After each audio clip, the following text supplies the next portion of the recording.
Desde o início dos tempos, a humanidade tenta uma única coisa: ser compreendida. Gritos, símbolos, ecos na caverna, cada som, cada gesto era uma tentativa de atravessar o silêncio. Mas a comunicação nunca foi apenas sobre falar, foi sobre conectar consciências. E com o passar dos séculos, essas conexões se tornaram mais fortes, mais rápidas e, de certa forma, mais perigosas. O que começou como uma faísca, hoje se transformou em uma rede que cobre o planeta e talvez, apenas talvez, nós não saibamos quem realmente está ouvindo.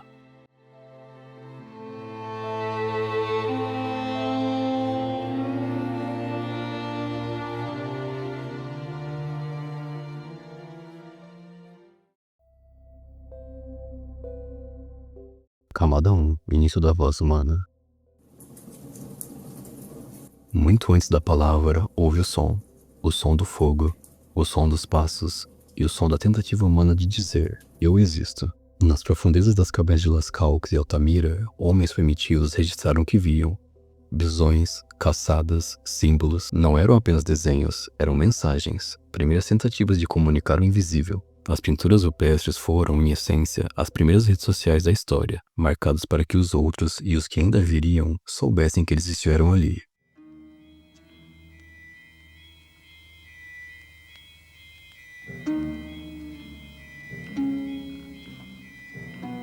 Un collo croce trovato, se non trovato l'urizzen?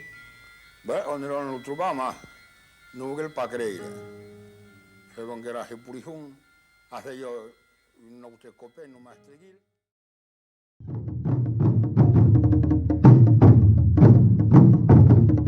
Depois vieram os tambores, ritmos que atravessavam florestas inteiras, levando notícias, convites, avisos. Cada batida tinha um significado, um código que só os iniciados compreendiam. A escrita cuneiforme da Mesopotâmia, seguida por hieroglifos egípcios e mais tarde o alfabeto fenício, foram os primeiros bancos de dados da civilização.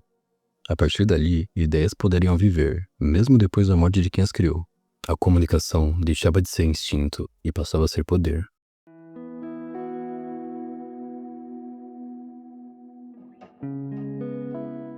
Camada 2. O nascimento das mensagens. Reinos nasceram, impérios caíram, mas a necessidade de se comunicar continuou. Nas antigas rotas do Egito e da Pérsia, pombos-correio levavam mensagens amarrados em suas pernas. Em guerras, eles eram a diferença entre vitória e derrota. Um único pombo podia salvar um exército inteiro. No Oriente, os chineses usavam sinais de fumaça nas muralhas, avisando sobre invasões. Um ponto preto no horizonte e o fogo se acendia. Um aviso percorria centenas de quilômetros em minutos, mas nada mudaria o mundo como fez o homem chamado Gutenberg. No século XV, sua invenção, a imprensa, rompeu o silêncio das elites. O conhecimento, antes guardado a 7 chaves, passou a circular entre o povo. Livros, panfletos, ideias.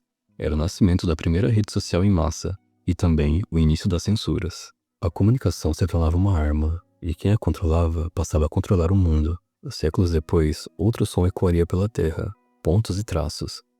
O telégrafo de Samuel Morse ligou continentes inteiros. Uma nova linguagem surgiu, curta, precisa e fria, o que conhecemos de código Morse. Other methods of communication were slow and tedious. The telegraph was the only means of rapid communication. It was direct, it was fast. E logo em seguida, em 1876, Alexander Graham Bell fez algo impensável. Transformou a voz humana em eletricidade. O telefone havia nascido. O homem podia falar sem estar presente. Mas e aqueles que nunca puderam falar? Mesmo sem nome, mesmo sem som, o ser humano encontrou um novo idioma, um idioma feito de gestos, expressões e silêncio. A linguagem de sinais nasceu da necessidade mais pura de todas: ser entendido sem pronunciar uma única palavra. Cada movimento de mão, cada olhar, cada expressão do rosto carrega um significado. É uma língua que não depende do ar nem do som, mas do ritmo do corpo.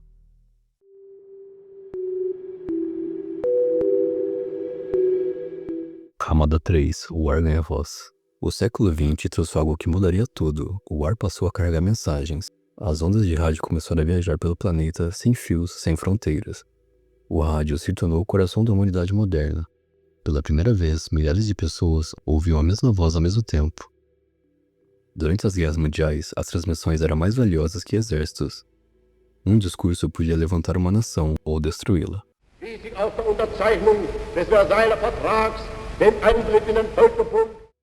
E quando o homem descobriu como transmitir imagens, a televisão nasceu. Famílias inteiras se reuniam ao redor da luz azulada. aquele pequeno retângulo passou a ditar moda, criar heróis, fabricar opiniões.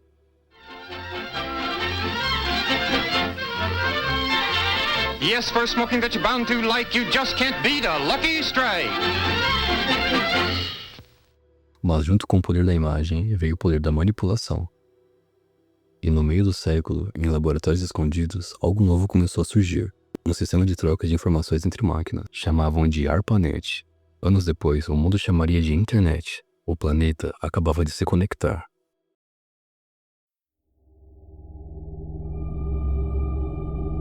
Camada 4. O domínio digital e o projeto HARP.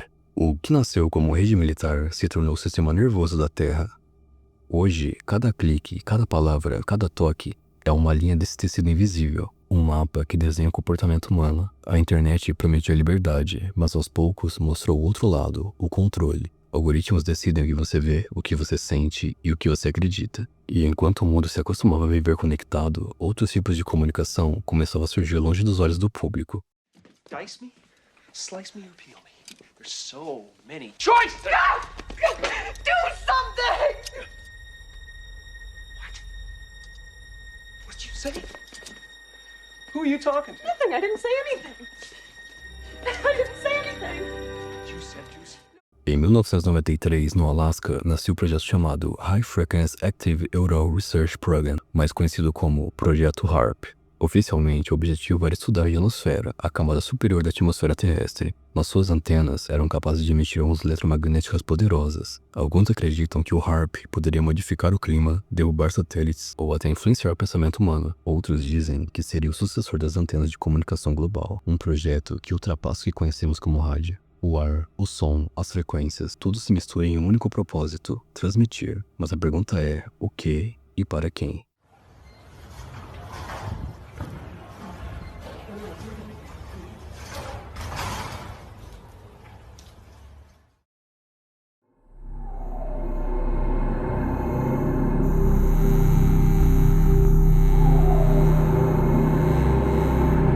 Camada 5. O abismo. A linguagem oculta. Nos confins da história, há menções à linguagem perdidas, idiomas dos deuses, símbolos que carregariam poder real, capazes de alterar o mundo de quem os entende. Os alquimistas falavam da linguagem primordial, um código universal anterior às palavras, e alguns acreditam que de certa forma inconsciente, a humanidade tenta recriá-la através da música, da matemática e das redes digitais. Hoje, vivemos cercados de frequências, ondas de rádio, sinais de Wi-Fi, transmissões de satélites, tudo se mistura num mar invisível que atravessa nossos corpos. Existem relatos de pessoas que ouvem sons que ninguém mais ouve, o chamado som de Taos, um zumbido constante e impossível de ser explicado. Seria apenas ruído ou uma forma de comunicação que ainda não compreendemos?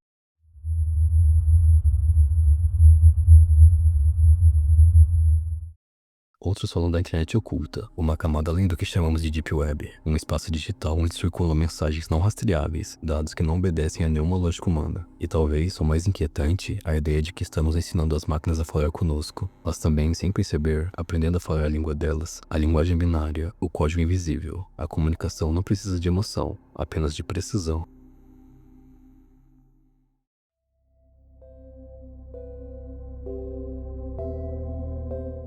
Da pedra à tela, do fogo ao algoritmo.